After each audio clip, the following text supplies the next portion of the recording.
Hello everyone. Tonight we drift together into a hush-lit chamber, where the walls hold the weight of centuries and the air trembles with the faint trace of incense. The lanterns do not flare. They hum quietly, halos of amber folding the darkness into gentle shapes. You breathe in, and the fragrance feels like something left behind by ancient Hansan, echo of sandalwood, a wisp of resin. The silence here is not empty. It is deep, the kind that bends your step and persuades your voice into a whisper. You might not even survive the silence of these halls, for it presses so softly, so insistently, that you realize how fragile your own heartbeat sounds when set against such stillness. In this quiet, we walk not toward a throne of stone, but toward a question that never lets go. How far can a man go to outpace the shadow of death? Imagine the corridors of an empire, stretched wide under the stars, with servants carrying bronze trays of bitter powders, pearls dissolved into draughts, herbs from mountains steeped into teas. 3,000 elixirs each promised eternity, each tasted like the breath of mystery.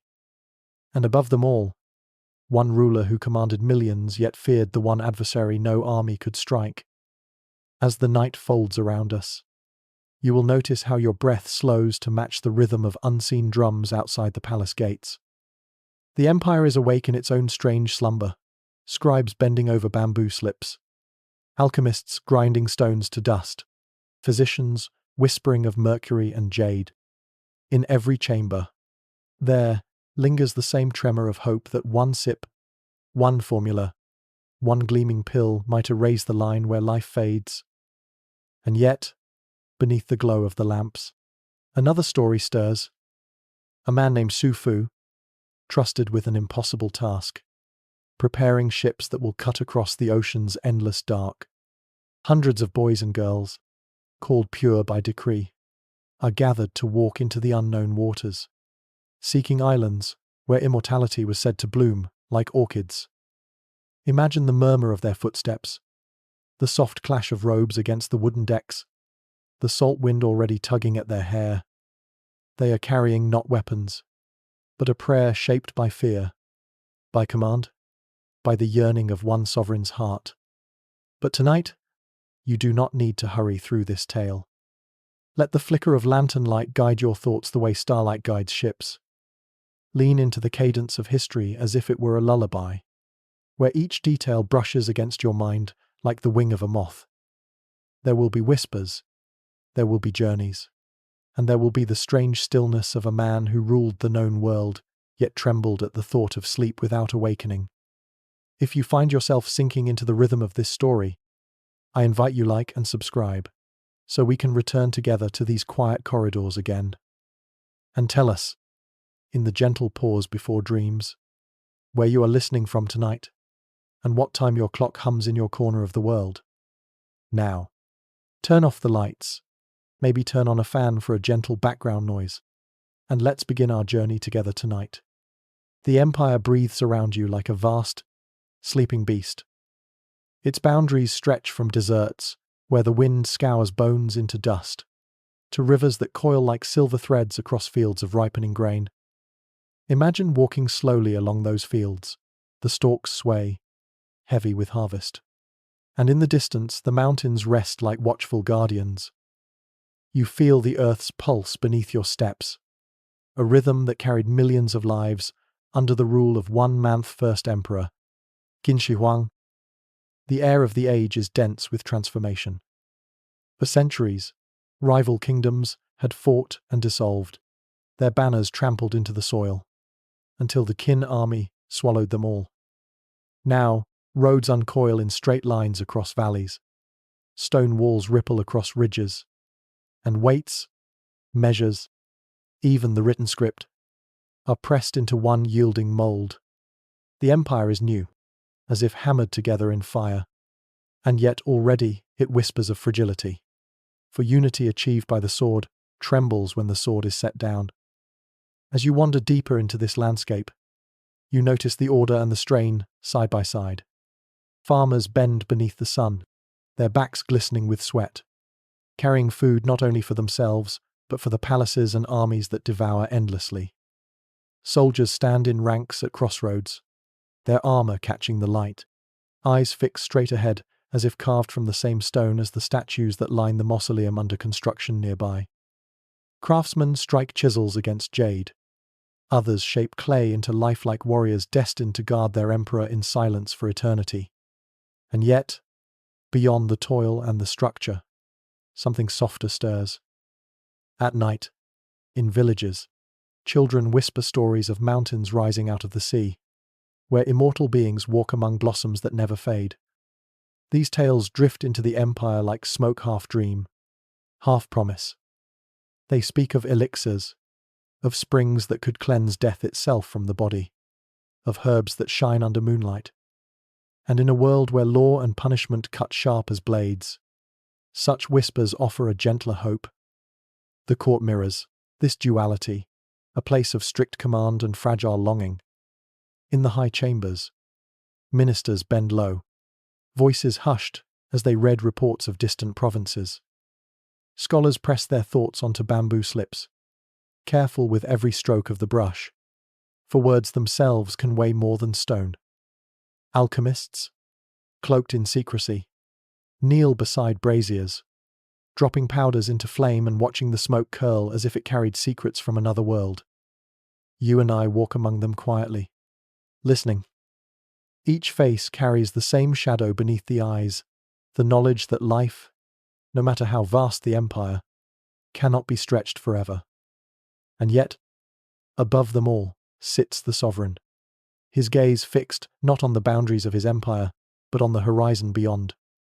He has built walls that touch the clouds, roads that bind the earth, armies that scatter kingdoms, but when the night deepens and the incense coils upward, he too listens to the stories.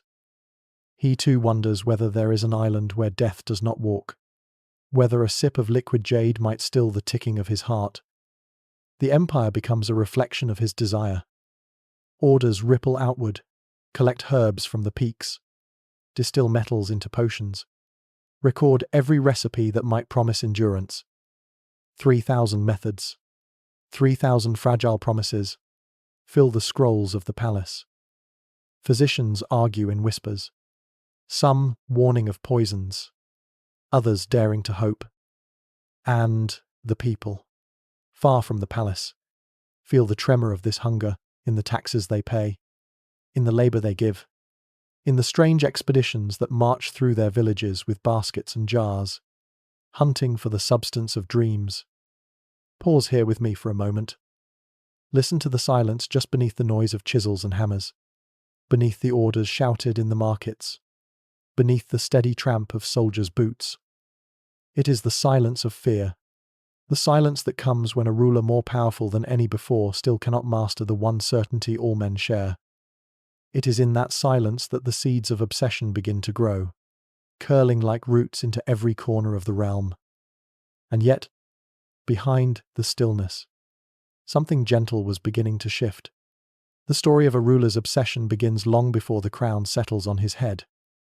Tonight, as we walk further into the corridors of memory, you and I step back into the youth of the one who would be known as Qin Shi Huang.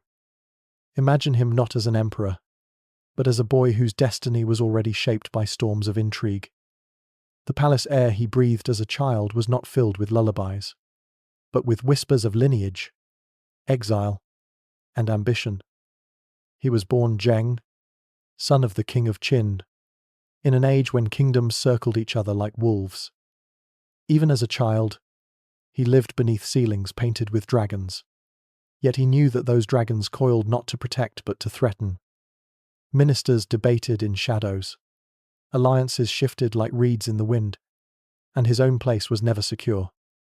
You can almost hear his breath at night, shallow and alert, learning early that to survive in the palace was to listen more than to speak.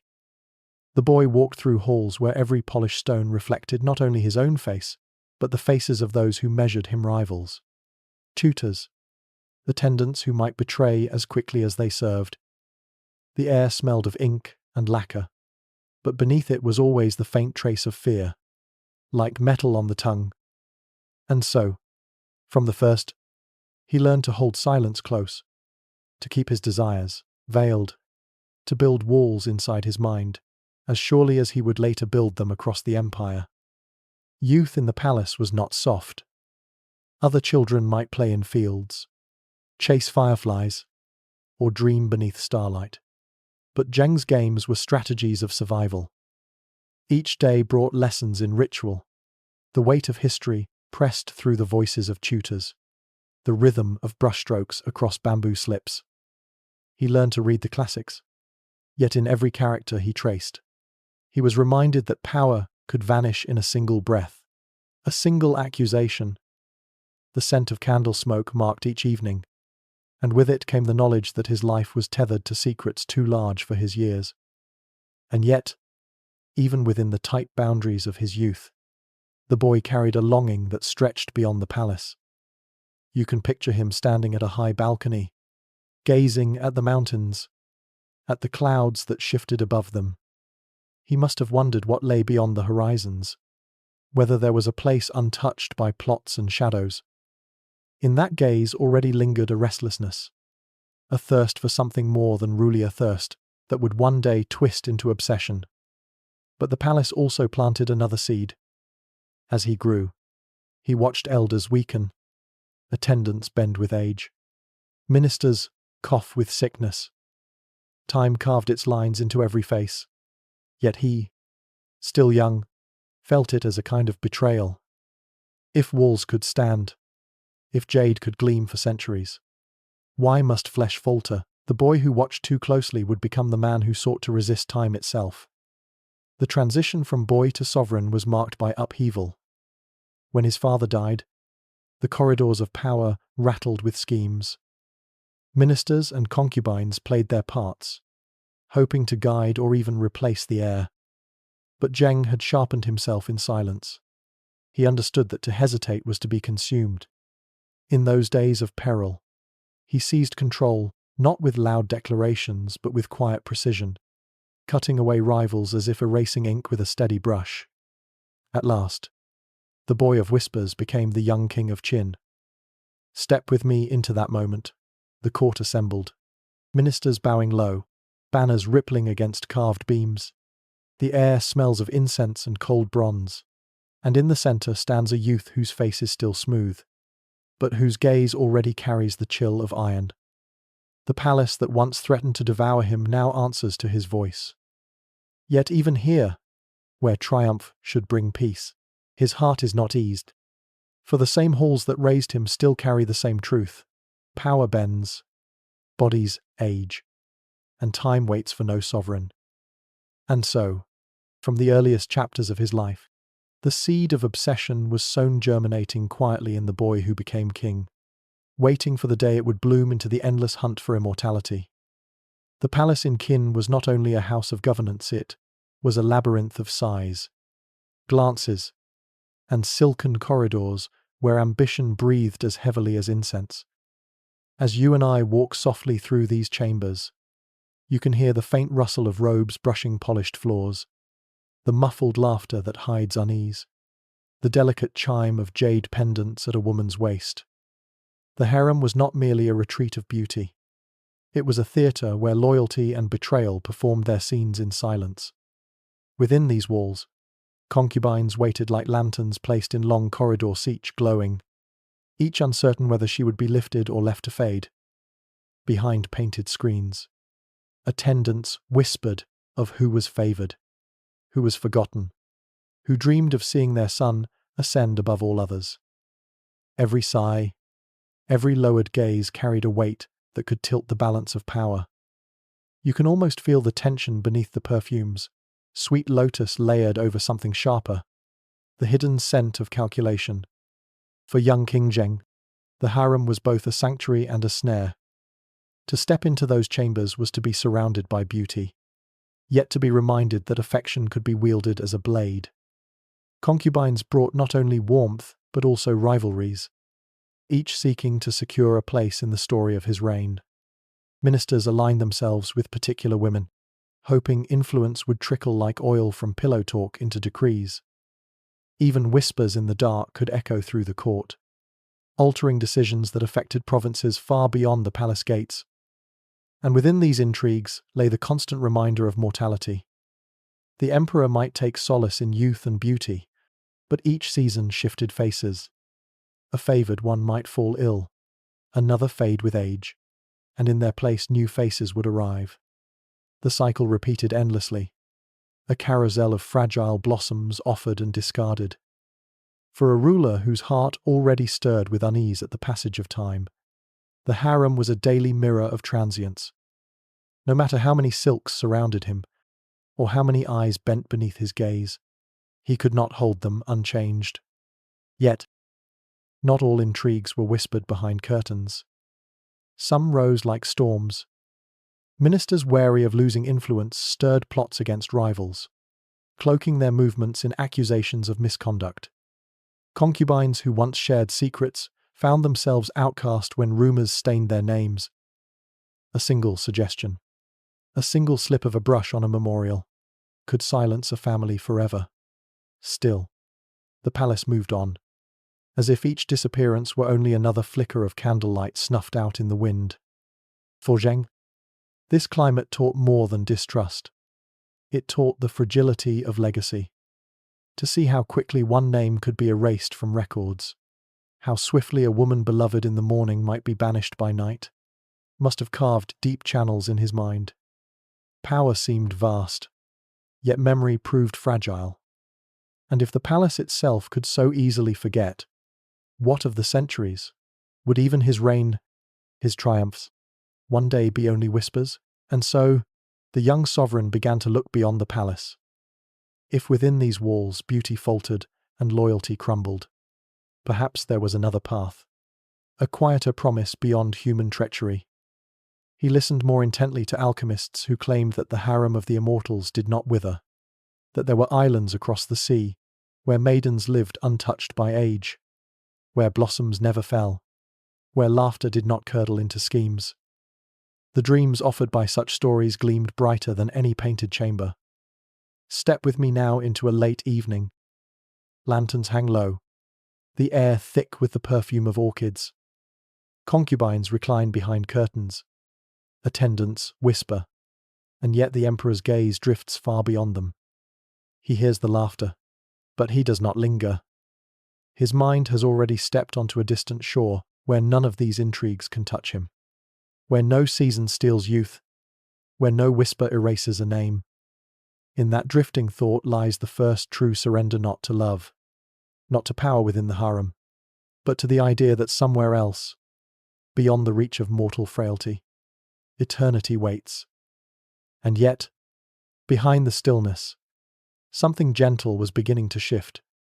Beyond the curtains of the harem, where perfumes and whispers faded with the dawn, another chamber always waited the court, vast and echoing, where decisions pressed against the lives of millions. You and I step into that hall now, where the scent is not of orchids but of ink and bronze, where ministers bow low, and the sound of their robes brushing the stone floor resembles the hush of waves receding. Here, the emperor no longer faced silken rivalries, but the sharp edges of governance, each edict like a blade carving into the empire. The court was a place of order, etched in ritual. Rows of officials stood in their appointed places, jade tablets clutched in careful hands, their words rehearsed yet trembling as they addressed the throne.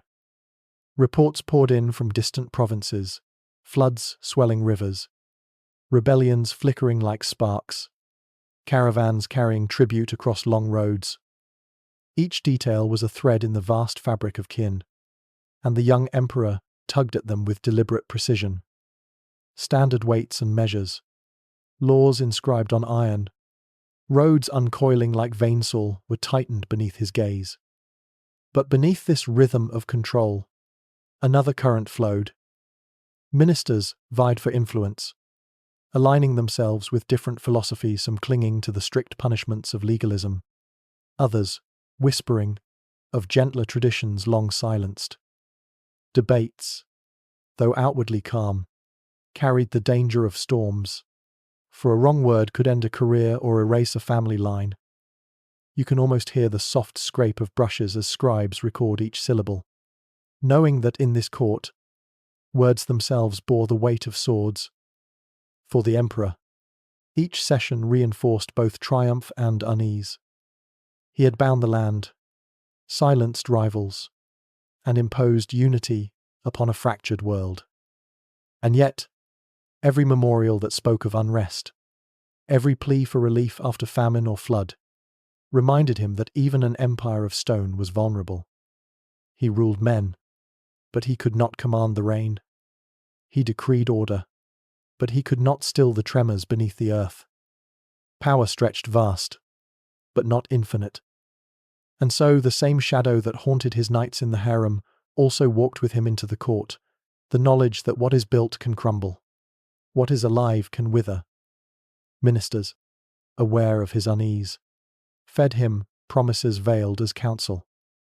Alchemists were invited to step into the same hall, their robes marked not by official rank, but by mystery. They bowed, holding out vials of shimmering liquids, powders ground from jade and cinnabar, claiming they could shield the sovereign from decline. Imagine the hush that fell as they spoke, the ministers glancing sideways, unwilling to contradict yet wary of the risk. In these moments, the line between governance and dream blurred, and the court itself became an antechamber to eternity. The emperor's eyes, dark and steady, weighed these offerings not only as curiosities but as necessities. His commands spread outward: gather rare herbs, search the mountains, send expeditions to the seas. In a hall meant for law and order, the discourse of immortality began to take root, and the empire, though bound by decree, began to bend under the weight of this hunger. Taxes swelled, labor was summoned, ships were prepared. What began as whispers of elixirs became edicts sealed with the emperor's seal. Step closer with me into one such session. The bronze cauldrons of incense release coils of smoke that curl like questions. Ministers kneel, voices soft, some praising the vision of a sovereign who seeks eternity, others hiding doubt behind lowered eyes. At the center, the emperor's expression reveals little, but his silence is heavy. He is not asking whether immortality exists. He is deciding how to seize it. The court listens, breath held. As he issues the order that will ripple across the land, the search must intensify. No corner of the realm left untraveled, no cost considered too great. When the session ends, the hall empties slowly, robes brushing once more across the floor. Outside, the sun pours across the steps, lighting the road where soldiers stand ready. But within, the chamber holds the echo of what was spoken, the sound of an empire shifting from rule to quest, from governance to obsession. And yet, behind the stillness, something gentle was beginning to shift. The search for eternity did not emerge from an empty heart. To understand why a ruler could command oceans to yield secrets and mountains to surrender herbs, we must walk back with him along the path that carved his power. Come closer now, into the corridors of his rise, where every step was laid in stone but also in silence. From his earliest days as king of Qin, Zheng did not rule with softness. He understood that unity, fragile as porcelain, required iron hands to shape and to hold. He subdued ministers who plotted against him, cut away rivals with precision, and bent generals to his command. You can almost hear the clatter of armor as armies marched eastward, swallowing kingdom after kingdom: Han, Zhao, Wei, Chu, Yan, Ji. Each conquest was not merely a victory. It was another brick placed in the wall of an empire that had never before been whole. Picture the roads stretching like veins, binding conquered lands together. Through valleys and mountains, they carried soldiers, messengers, carts laden with grain. Along those roads walked fear and awe alike. For the people saw not just an army, but the will of a man who refused fracture. The emperor's dream of one China was being drawn, not with brushes but with fire and steel. And when the dust of battle settled, 6 rival crowns lay at his feet, their kingdoms dissolved into one body. The unification was more than conquest, it was transformation. Weights and measures, scripts and laws were hammered into uniformity. The empire, once a chorus of discordant voices, was forced to sing in a single tone. At first, the sound was harsh, yet beneath it lay the seed of permanence. The emperor wanted not only to rule but to endure. Every decree that standardized a character or straightened a road was, in his mind, another stroke against the fading of his name. But the same path that led to triumph carved deeper the fear of loss. Having conquered the world, he knew he could not bear the thought of surrendering it to the shadow of time. Imagine him, seated upon the throne carved of jade and gold, yet hearing still the echo of childhood fears, of whispers that sought to erase him. Now that he had forged a single empire, he would not allow himself to be unmade by the single truth of mortality. The path to power was strewn with reminders. Generals who had served him well grew old. Ministers who once stood firm bent with weakness. Even his victories were marked by graves, countless lives left on battlefields. And though he seldom spoke of such things, the emperor must have felt their weight in his silence. To win the world was to feel more keenly the fragility of holding it. To unify the earth was to know how quickly all could scatter again when his own hand no longer pressed the seal. So, when alchemists promised endurance, he listened. When tales of distant isles whispered of immortals, he leaned closer. The path of conquest had shown him that anything could be seized if the will was strong enough. Why not eternity? Why not the defeat of death itself? To him, it was not folly, but the next campaign less visible than armies, less bloody than wars, but no less necessary. And as you stand with him, in the stillness of the palace, you can almost sense how victory reshaped his desire. The same will that bound kingdoms now reached for the stars. His armies no longer marched only across rivers and plains, they were being prepared to march across time itself. Pause with me here. Listen to the silence after triumph, the hush that falls when the drums of war fade. It is in that silence that another rhythm begins. Softer yet more insistent, the heartbeat of a man who has conquered all he can see, and who now trembles at what he cannot touch. That rhythm will guide him onward, into quests stranger than conquest, into voyages where the horizon itself becomes a battlefield. And yet, behind the stillness, something gentle was beginning to shift. Now, walk with me into the heart of the empire at its brightest flame. The roads stretch farther than the eye can follow, uncoiling from the capital like ribbons of stone. Couriers ride them in relays, their hooves striking sparks against the earth, carrying decrees sealed in vermilion. Along those roads, farmers bow their heads as the carts of officials pass. Soldiers in bronze stand, like sentinels at crossroads, their armor catching the light of the sun. All threads lead back to one center, and at that center sits the first emperor, no longer only a king among rivals, but the ruler of a unified China. Imagine entering the capital at this moment of height. Towers rise like pillars against the sky, their roofs gilded, their eaves curved like wings of a bird, ready to take flight. The palace corridors stretch endlessly, the floors so polished that lanterns shimmer twice once above. Once below, ministers file in silence, their eyes lowered, their words chosen carefully. For here, every breath is measured against the weight of power.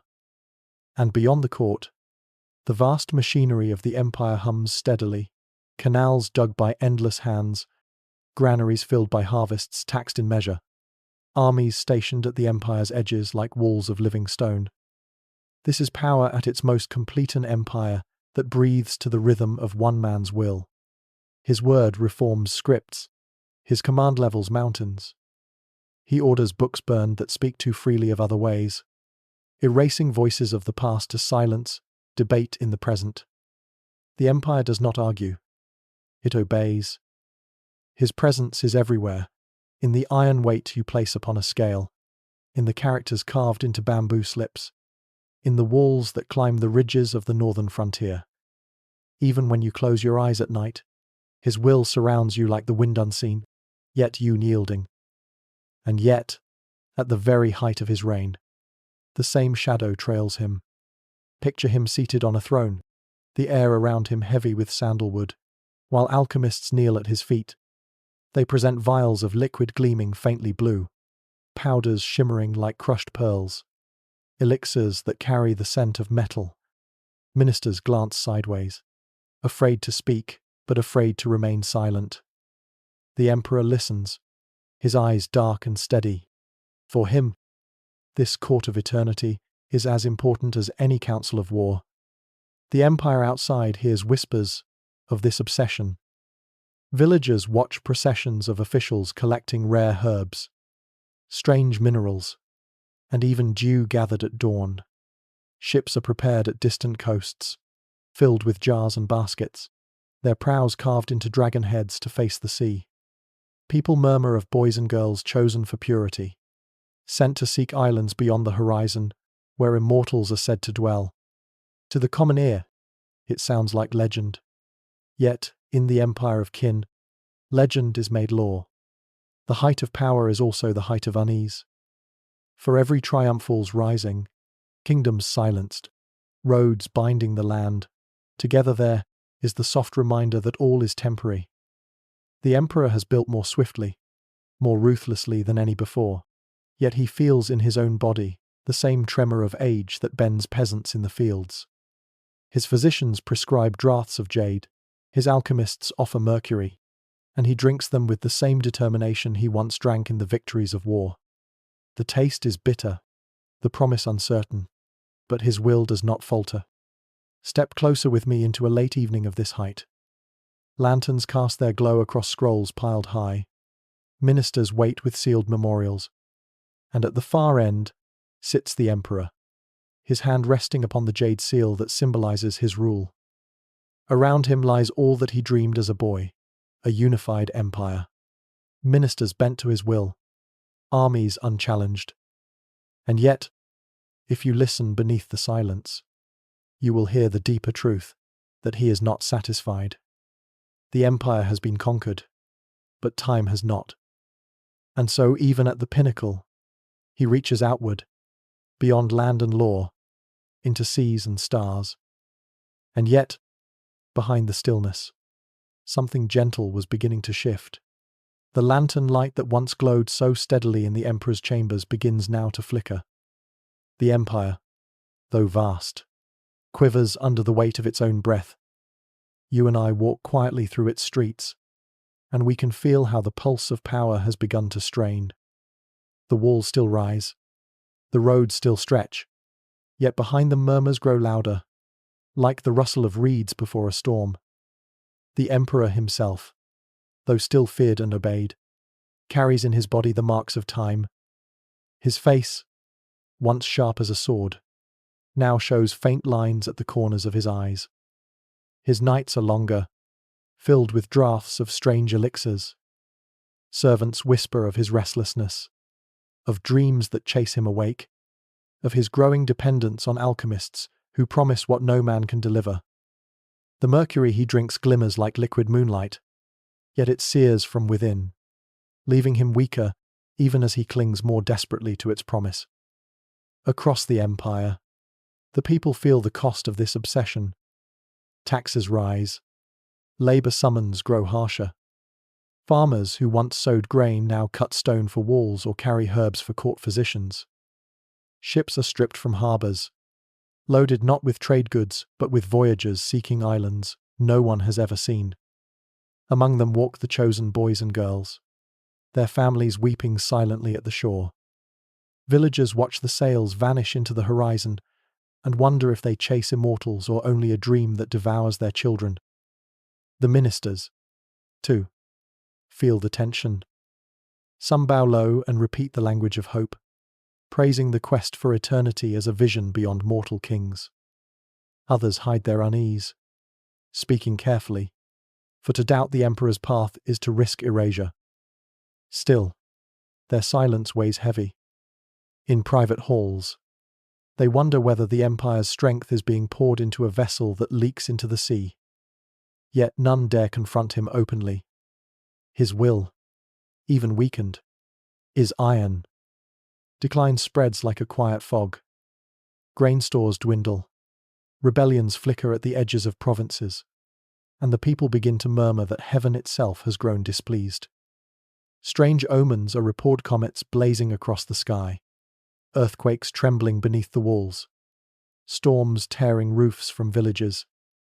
Each sign is read as a warning, and whispers gather that the emperor's pursuit of immortality has angered the spirits, that no man can force eternity without summoning the shadows of ruin.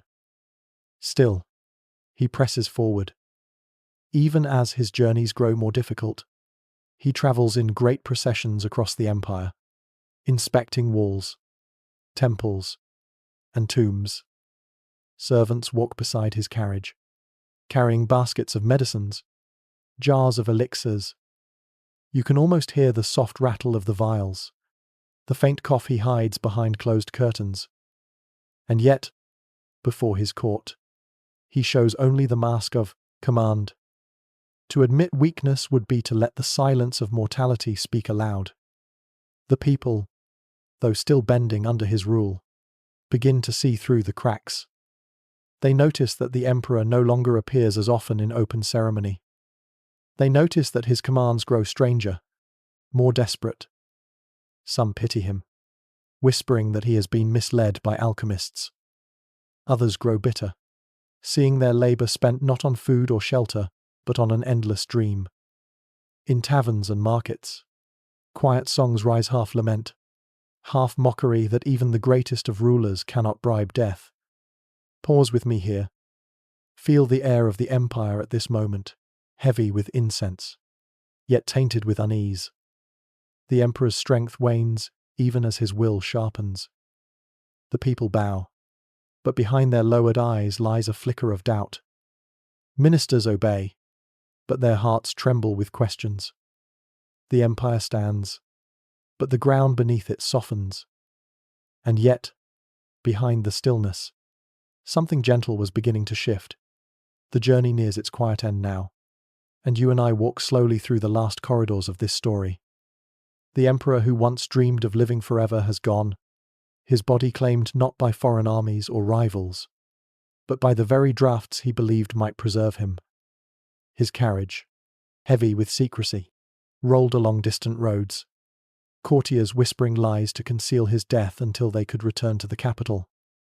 Behind those curtains, the body of a man who had unified the world he knew lay still, silenced by the very search for silence's defeat. Yet his shadow did not vanish. The empire he forged remained, at least for a time, bound together by the roads, laws, and measures he had stamped into being. For the people, his reign was remembered in contrast to an iron grip that crushed dissent, but also a vision that stitched 6 fractured kingdoms into one body. The Great Wall stretched its spine across the mountains, canals threaded water through fields, and the script of his decrees shaped the language that still endures. In stone and earth, his hand remained long after his breath ceased. But alongside this legacy of unification came the whispers of his obsession, stories of 3,000 elixirs, of ships sent with pure youths across the sea, lingered like smoke in memory. Su, Fu, the courtier entrusted with that impossible voyage, was said never to have returned. Legends grew that he reached islands across the eastern waves, that he founded distant lands, that he abandoned the quest for immortality and instead built new lives far from the emperor's reach. Whether truth or myth, the tale clings, for it is easier to imagine a man vanishing into eternity than returning empty-handed. For centuries, poets and scholars would reflect on his paradox. The first emperor who united all under heaven could not unite himself with the endless. The man who commanded armies to reshape rivers could not command a single heartbeat to remain. His search for immortality became his most human feature, a reminder that beneath jade seals and bronze armor, He was no different from the farmer or the child who feared the dark. In this, perhaps, he gained what he sought but did not name, not eternal breath, but eternal story. The consequences of his reign were swift. After his death, the empire trembled. Ministers quarreled. Succession turned bloody. Rebellions flared. Within a few short years, the dynasty he built collapsed, swept away like sand in a storm. Yet the memory of what he had shaped did not vanish. Future dynasties, rising from the ruins, would borrow his vision of unity, his roads, his laws, even his dream of permanence.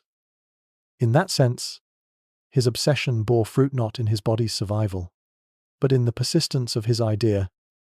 And for those who walk today among the ruins of his tomb, or gaze upon the silent army of terracotta that guards him still, there lingers the echo of his yearning. Each clay soldier, each stone wall, each carved character speaks softly. Here was a man who would not accept the ordinary fate of men. Here was a ruler who believed that eternity could be shaped with hands, with labor, with command. Though his body turned to dust, his imprint remains pressed into the earth, into the imagination of all who hear his name. Step with me one last time into the silence of his legacy. The air smells faintly of earth and incense, the ground above his tomb still sealed. Lanterns sway in the breeze, and you can almost hear the distant sound of waves, reminders of ships that never returned, of seas that swallowed dreams. The consequence of his quest is this paradox, that in failing to find immortality, he achieved it in another form. We still speak his story. We still walk his roads. We still whisper of his fear. And as the night deepens, perhaps you, too, feel the gentle truth. Immortality does not rest in potions or islands across the sea.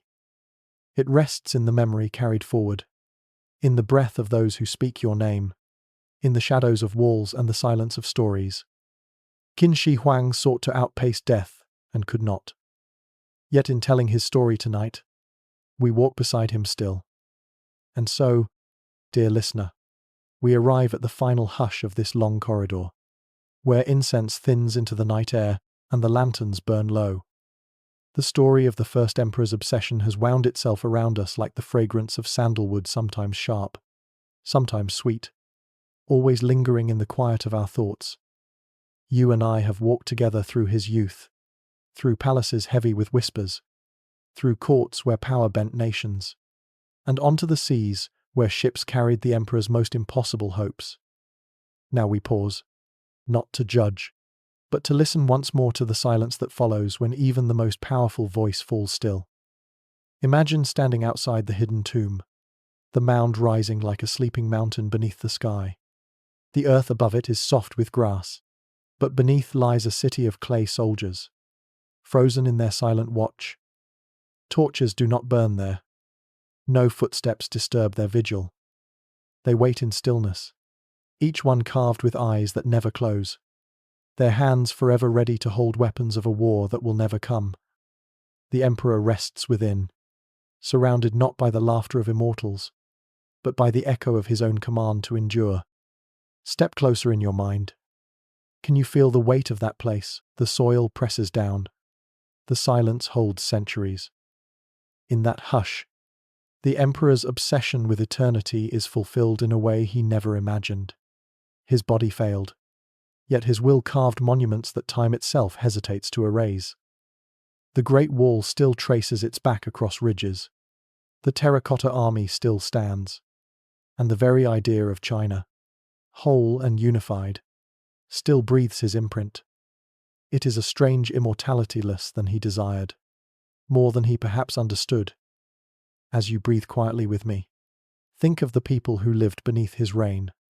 Farmers who bent to the soil, soldiers who marched endless miles, alchemists who crushed stones into dust, and the children chosen to sail into seas that swallowed their names.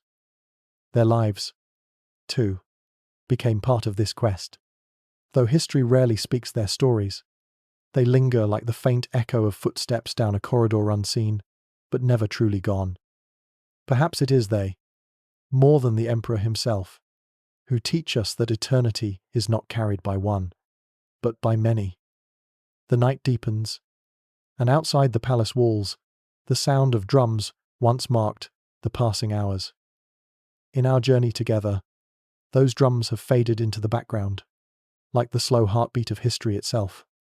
Pause now, and listen. Can you hear it? That steady rhythm. Not rushing, not urgent, just a gentle reminder that time continues, that even in silence, life moves. The emperor tried to stop it, but perhaps it is not something to stop, but to follow, softly, like a current that carries us onward. And so we ask a question, not with sharpness, but with a quiet touch. When you think of power, do you imagine fear, or perhaps silence?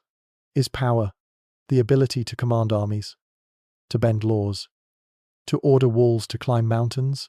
Or is it the quiet endurance of a story that lingers long after the voice has faded?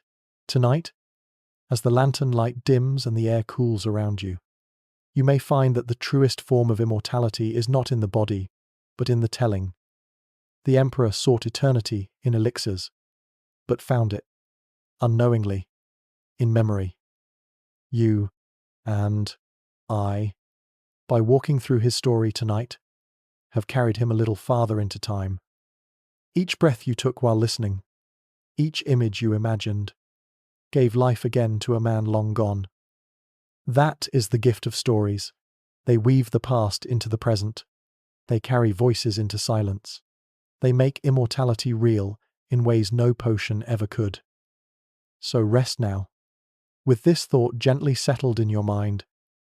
The terracotta soldiers still stand, their silent eyes guarding a tomb sealed against centuries.